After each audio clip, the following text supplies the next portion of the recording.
kind of random. What up, y'all? Welcome to another bonus episode of Hip Hop Now podcast, timed exclusively for the producers of this podcast over at patreon.com/hiphopnow. And if you're listening after several months of this podcast being available to those individuals, I would have you know that you can become a producer, not only to get exclusive access to bonus content, but also to have a say in the future of this very podcast, the production of this very podcast. You're not replacing the host. Don't even do that, fam. So if that sounds good to you and you feel inclined to support this podcast monetarily, right? Or whatever, is that the way you say it? You know what I'm talking about, with your money, with your wallets. If you feel like you want to support this podcast, it doesn't matter if it's as low as $2 a month, all the way up to $30 a month. Visit patreon.com/hiphopnow. The link is in the description of this episode. Now, let's get right into it. So, in hip hop, and especially hip hop as it exists on social media platforms, every day, all day, people debate. Top 10, top 20, top 25, top 100, top 5 dead or alive. And every day there's a list, and sometimes somebody will post a ridiculous list and people will make that list go viral by debating and saying how ridiculous it is. And it's like a hamster wheel. As a hip hop fan on social media, you're just going around and around and around and around. And me, as a person who creates podcasts and used to blog, I'm always looking for the interesting conversations surrounding hip hop. So sometimes I shy away from the top fives because it's subjective. But a couple of months ago, weeks ago, or maybe years ago, depending on when you're listening to this, Jamelle Hill, formerly of ESPN, she has her own show and all that good stuff, mostly known as a sports person, had some comments to say about Biggie and Tupac in particular leaving your top 5. And I quote, "That's why, I feel like in sports, I feel like this about top 5s with basketball. The top 5 has gotta change. It can't be the same one rooted forever because we're seeing different shifts all the time." Very true for basketball. You can't really front on that in some respects.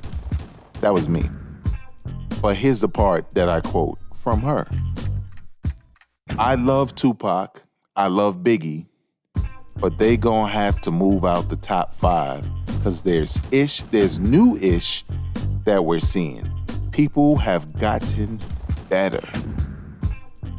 Now, of course, that made some noise with the hip hop community. It was something new to debate, something new but old to debate, right? And some people felt like, who is Jamelle Hill to say, stick to sports? You don't know what you're talking about, right? A lot of people felt that way. But just because she does sports analysis as a profession doesn't mean she's not a hip hop fan or a hip hop head. Because remember, top 5s are subjective. But the reason why I felt the need to discuss this topic in particular and make a whole episode about it was the fact that I thought for a moment, does she have a point?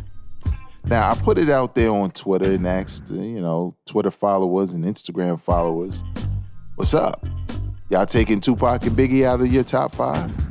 Some people like, hell no. Some people like, maybe she has a point. Here's what I feel in the long scheme of things. I feel like she is wrong. And I'll tell you why. Not wrong for not having them in her top 5, but feeling that they gotta go just because there's new stuff. I think it's subjective to say the new stuff is better, right?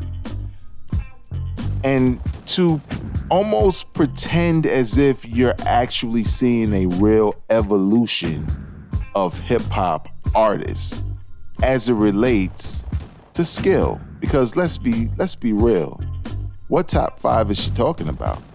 If you're talking about on a success level, well, yeah, that's changing every day. You couldn't. I don't know if Biggie and Tupac survives a top 5 when it comes to success for rappers, because there's some rappers that have passed them long time ago. So I get that, but impact. I don't know if you're taking Biggie and Tupac out of that, even after all these years.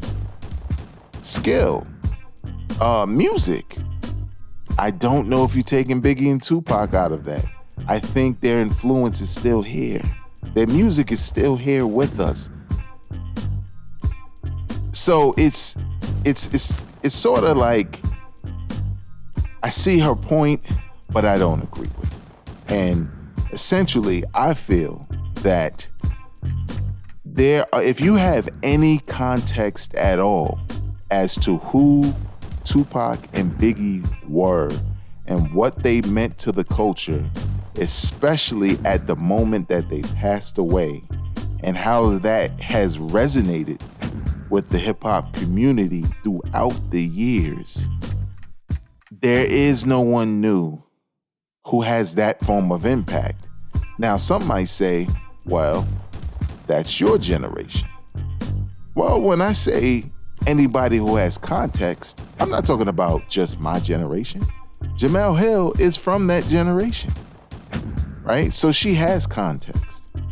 But even if you're someone who's younger, who wasn't even born in 96 and 97 when Tupac and Biggie died, if you go back and do the homework, if you go back, you probably already seen a million documentaries, you can see their impact. You can read about their impact. You can get a sense of how big it really was. You'll never know how big it really was because you weren't there, but you can get a sense of that. I don't have to be born around the time when Stevie Wonder dominated the Grammys year after year in the 70s, where he had about 3 to 4 straight up classic albums in a row. And one of them was a double album. I didn't have to be there to feel that impact. Now, if I was there, of course, the context is much greater because I was there. I lived it. But the point of the matter is, if you're taking Tupac and Biggie out of your top 5, who are you putting in there to replace them, right? Now, I do agree, right? When it comes to prior to Tupac and Biggie, if we're talking impact, because rap was more on the road of a realistic evolution at that point. In a lot of respects, today, it's not as clear. I feel like when I listen to someone like Kendrick Lamar, that's a clear evolution of the game. Drake is somewhat that also, but he's not hip hop all the time. So it's difficult to take Tupac and Biggie out and put him in.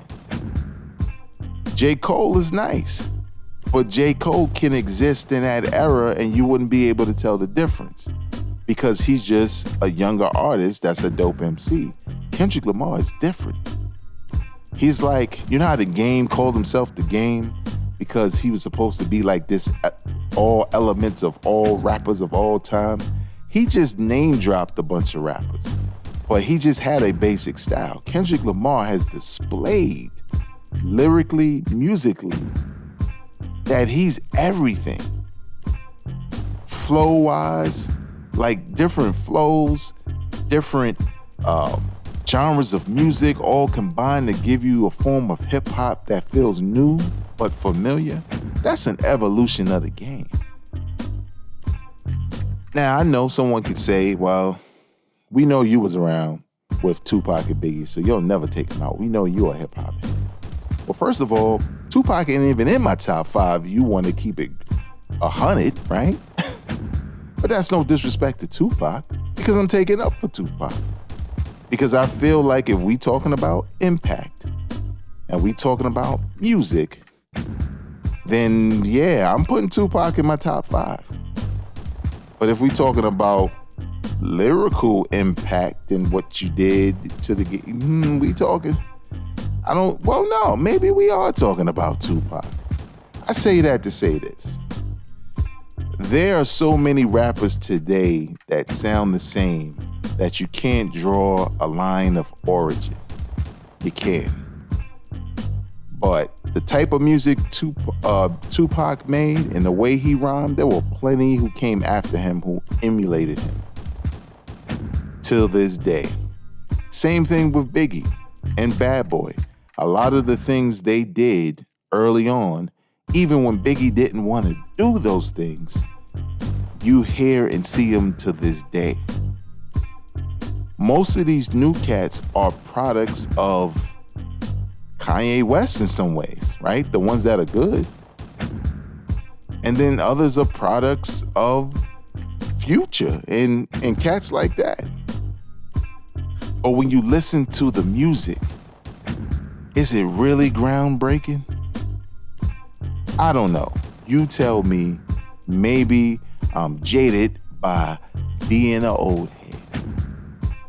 But I like newer artists, and I buy a lot of music from newer artists. Kendrick Lamar is my favorite newer artist, right? Quote unquote, newer artist.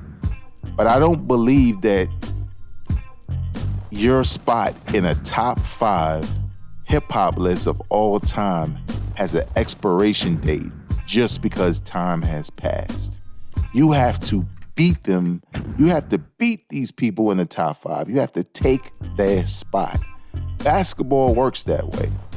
Kareem Abdul-Jabbar, Wilt Chamberlain sit at the top of many lists of records that almost look like they will never be broken. We can't just take LeBron and put him at number 1. No, he got to be the scoring king by scoring points to get past Kareem. And guess what? Kareem will still be top 2. We're not going to pull Kareem out because it's 75 years later and there's just new players. No, you got to earn that spot. And some are doing it and others are just really good at what they do. That's going to do it for me. You can follow me on Instagram, Twitter, TikTok, and all that at Vegas World INC. Remember, my weekly podcast, Hip Hop Now Podcast, is available wherever you listen to podcasts. All you got to do is type in your search bar on your favorite podcasting app, Hip Hop Now Podcast, hit subscribe, like, share, and write a review, if you will. Until next time, y'all, I am not a critic. I'm a fan. Peace. Drop it on the random.